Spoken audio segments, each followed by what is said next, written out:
Zase som to. Brussel Centraal, Brussel Noord en uiteraard ook Brussels Airport en de Kurva, zase som to nestihol. Beste reizigers, het is een beetje kielig vandaag. De Dus pizza. het is er beter weer op komst. Ik wens jullie alleszins een heel fijne reis en een mooie en rustige maandagavond.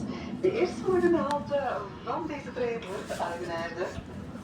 Jako stihol som tento vlak, ale nestihol som to od začiatku, čo začala vyprávať, keďže u nás to nebolo nikdy skoro. Aj keď začalo to byť mikrofón, tak sa nevyprávalo. Nikdy sa u nás nevyprávalo, no. To sú baráky, ty vole. Cigánske. Holandské. Skorej by som povedal, alebo teda turecké.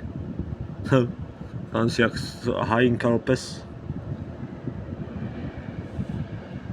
Ty vole. Jak Turci, no. Ty vole, toto je pekný, no. Pekný. Nastral by som im do zahrady, pičo. Ty vole, aj tady.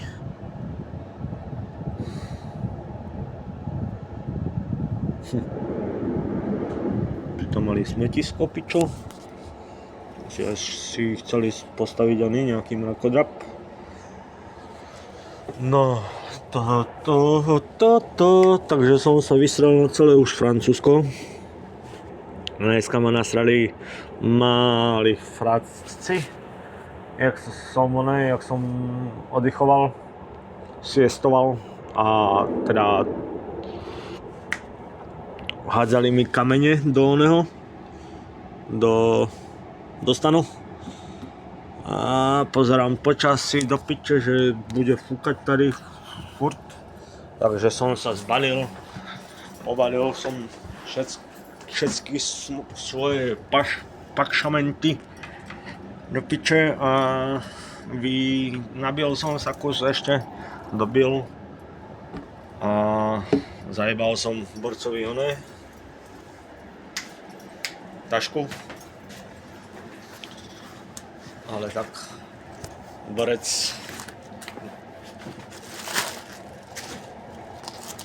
ľahostajný k nej, takže bohužiaľ už je moja aj s botama, aj keď neviem, či mi budú, ale vyzerajú, že jo, keďže sú to 4,5 a vágl celkom fajný, no. Nepremokavých hlavne,